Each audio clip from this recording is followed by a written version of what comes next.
அடுத்தது மார்ச் மாதம் அப்படின்னு வரப்ப கொஞ்சம் டெசிஷன்ஸ் எடுக்காமல் இருந்துக்கிறது நல்லது. ஏன்னா சில குழப்ப நிலைகள் வந்து ராகு கேது உங்களுக்கு கொடுக்கும். ராகு கேது இருக்கக்கூடிய இடம் அந்த மாதிரி இருக்கிறதுனால அந்த உங்களோட பர்சனல் ஐடென்டிட்டி ரீதியாக சில கிரைசிஸ் ப்ராப்ளம் வர்றது, ஏதாவது ஓவர் திங்கிங் பண்ணிட்டு இருக்கிறது, என்ன யோசிக்கிறோனே தெரியாமல் இருக்கிறது, ஒரு கன்ஃபியூஸ்டு ஸ்டேஜில் இருக்கிற மாதிரி இருக்கும். இந்த டைம்லலாம் நீங்கள் வந்து கேது பரிகாரங்கள் பண்ணிக்கிறது. ஏன்னா மார்ச் மாதம் எப்படின்னா ஏதாவது பரிகாரங்கள் விட்டகுறை தொட்டகுறை இருக்குன்னு வச்சுக்கோங்க. அந்த பரிகார முறைகள்லாம் வந்து இந்த டைமில் நீங்கள் மேற்கொள்ளலாம். கேது ஸ்தலங்களுக்கு போயிட்டு வர்றது, திருநீலகண்டம் பண்ணிட்டு வர்றது, போயிட்டு வர்றது, ஓம் கேதுவே நமகன்னு சொல்கிறது, இது எல்லாமே வந்து கேது சம்பந்தப்பட்ட பாரங்களை உங்களுக்கு வந்து சரி செய்யக்கூடியதாகவே இந்த மார்ச் மாதம் இருக்கும். அப்போ இந்த மார்ச் மாதத்தில் புதுசாக எதையும் செயல்படுத்த வேண்டாம்ங்கிறத நான் சொல்கிறேன். பிப்ரவரி மாதம் ரொம்ப நல்லாயிருக்கு.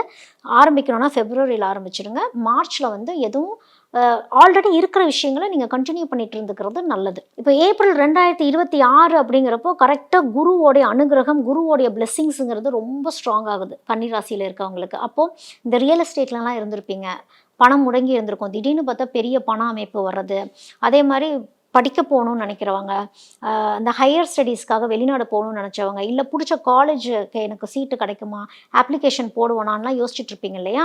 அதுக்கான ஆப்பர்ச்சுனிட்டிஸ், ஹையர் ஸ்டடீஸ்க்கு பிளான் பண்ணக்கூடியது, இது எல்லாமே வந்து ஏப்ரல் மாதத்தில் பிளான் பண்ணுறீங்கன்னா கண்டிப்பாக நல்லா ஃபேவரபுளாக தான் உங்களுக்கு இருக்கும். ஏன்னா உங்களுக்கு லக்கு ஓப்பன் ஆகக்கூடிய மாதம் அப்படிங்கிறதே ஏப்ரல் மாதம் தான். அப்போ சுக்ரன் ஓப்பன் பண்ணலையே அப்படின்னா சுக்ரன் சில ஃபேவர்ஸ் பண்ணுவார். இப்போ குரு வரப்போ அப்படியே அந்த லக்குக்கான கேட்டுங்கிறத ஓப்பன் பண்ணிடுவார். அப்போது நீங்கள்லாம் வந்து ரகசியமாக ஆலங்குடி போயிட்டு, அதாவது எல்லாத்துக்கிட்டையும் ஆலங்குடி போகிறோம், குரு வழிபாட்டு ஸ்தலங்களுக்கு போகிறோம்லாம் எதுவும் சொல்லாமல், குருவோடைய ஆசீர்வாதம் கண்டிப்பாக கன்னிராசிக்காரங்களுக்கு தேவை. அப்போ தான் வந்து வாழ்க்கையில் அடுத்த க்ரோத்தே நீங்கள் பார்க்க முடியும். அப்போது ஆலங்குடி போயிட்டு குரு வழிபாடு பண்ணிட்டு வரீங்க அப்படின்னா ரொம்ப பவர்ஃபுல்லாகவே மாறுவீங்க. நீங்கள் வேலை என்ன வேலை முடங்கி இருந்தாலும் அந்த வேலை கண்டிப்பாக ஒரு க்ரோத்துங்கிறத உங்களுக்கு கொடுத்துரும். ஏன்னா இதுக்கு போயிட்டு வந்துட்டீங்க அப்படின்னா அடுத்தது மே மாதத்துலலாம் பார்க்குறீங்கன்னா கெரியர் வைஸ் நல்ல பேலன்சிங் உங்களுக்கு தெரிய ஆரம்பிச்சிடும். புதுசான ஒரு ஆப்பர்ச்சுனிட்டிஸ் நீங்களே உருவாக்குவீங்க. இல்லை ஜாப் ஆப்பர்ச்சுனிட்டிஸ் உங்களுக்கு கிடைக்கும். ஒரு நெட்வொர்க் அப்படிங்கிறது நல்லா க்ரோ ஆகும் நீங்கள் குரு ஸ்தலங்களுக்கு போயிட்டு வரும்பொழுது.